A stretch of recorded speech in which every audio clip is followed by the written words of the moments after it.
I cry like this now, dude. It's so crazy. Really? Yeah, I hate it, man. I can't go to church. People are, and they're doing this. People are sneaking their phones. After some years, like this whole fame thing gets really boring, man. What's going on, man? This is Nasty C Unmasked.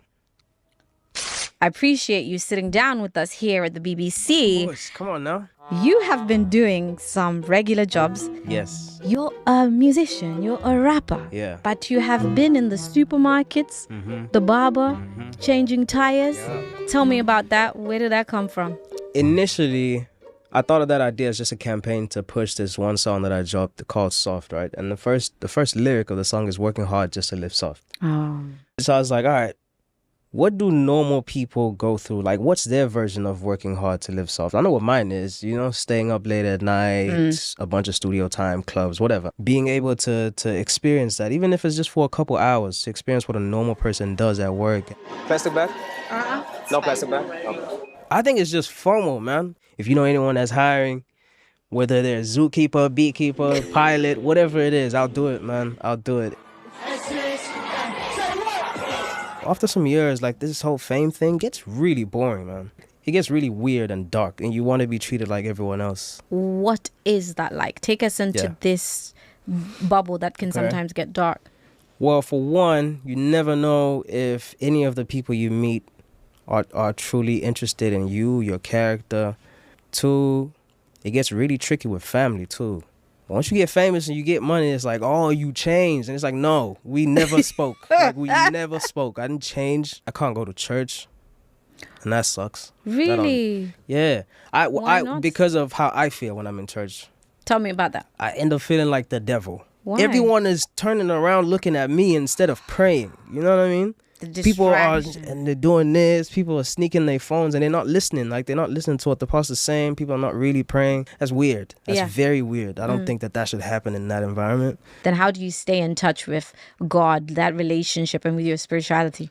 3 people to really help me out with that kind of stuff and get me back on track is my father, my big brother, and a really, really close friend of mine, Alex, or Dr. Smile as people know her. Your mom, her name was Ivy, and she passed away when you were 11 months old. You've mentioned these 3 men and how impactful they are. Yeah. So tell me about your mother. With all the stuff that I get, all the praises and stuff like that, none of it ever goes to my head. And people always ask me, how? I think my mother plays a huge part of it. I just love to believe that. I think it's just this part of me that doesn't want to let her go fully. I love to just regard her in that way and like look at her as my angel, someone who's always shining a light for me so I can, see what's going on. Yeah. What's one thing about being a young South African today that you wish that more people around the world understood? It's an interesting question. Yeah. I don't know, man. I just feel like we're the same in the world. The kids that are on social media right now, it's like your teenage years are online now. That's bad. Yeah. That's bad. Gosh, I could not even. So would you say sometimes it's like, okay, everybody put the phone down. We're going back to the village and we're going to spend some time. Whoa. Let's not go back to the village. I thought that's what it is. No. We're not going back to the village, but let's just put the phone down, Put the phone down for a little bit, man. But technology is still something that you are a big part of. I am, yeah. When we talk about gaming. Yeah, absolutely. 100%. Yeah. Tell me a bit about how gaming became part of your life. Gaming, I think, is something that's been a part of my life forever, just like a hobby.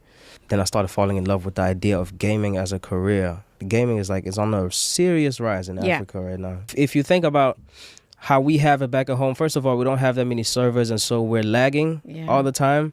We don't have the best equipment, like when it comes to like the fastest running PCs with the most FPS and the most this and that. And so when we play and we get to a level where we're just as good as the guys we watch that are from this side or from the States, it means we're really good. Because if you take that kid and you give him that system, it's over. If we take away the stage name, and the fame, right? Who is now, guys? Please forgive me, because I'm gonna try and say his name, but I can't guarantee that I'm gonna be able to say it. Nsikayesizwe. Yeah, that's not bad. Yeah? Oh, yeah, that was good. How do I actually say it properly? Zulu people said we started off with like you have to kickstart it. It's like all right. Yeah. So if I was to take away the fame, who are you? Who is Nsikayesizwe David Jr. Nkobo? just a normal guy who's heavily into art, whether that's drawing, designing, editing, writing, and that kind of stuff. And then another huge chunk goes to the people I love. So I'm my lady, my child, my siblings in general, but my younger siblings, just because, you know, they look up to me. They look up to you a lot. When was the last time you truly cried? Man, I cry like this now, dude. It's Really? so crazy. Yeah, I hate it, man. I think the last time I cried, like a serious cry where it's like, all right, I get why he's crying, was when my therapy session. Since then, though, I must have cried about 5 times. One of those weird ones where I'm just scrolling on IG and I just see something and I'm just like, what the heck is going on, dog? Like, you know? Like, I see like a father-son relationship somewhere and seeing a father being so proud of his son and saying that he's proud. And that leads me to the fact that you're a father now. Yes. Yes, congratulations. Thank you. How old is your son? 2 years and 3 months now. 2 years and 3 months. Yeah. This is how you learn how to say his surname. That's crazy. How has being a father changed you? I used to think I was so sure of who I am or who I was and what I wanted to be for the rest of my life. But ever since, like, having a kid just changes you, man. It's just like, all right, if I want to have a whole human being looking up to me, I need to... There has to be more layers to me than just this rapper guy. You know what I mean? He has to be able to say, my father's this and that. And, you know, should he have certain questions about certain things, I need to have answers. Or at least, like, I gotta have something. Yeah, you know what I mean? So, yeah, I'm a lot more open to a lot more things. Yeah, man, I'm a lot softer, too, for sure. There's a lot of wisdom that I will definitely pass down to him. Some that I got from my father, some from just my own experiences.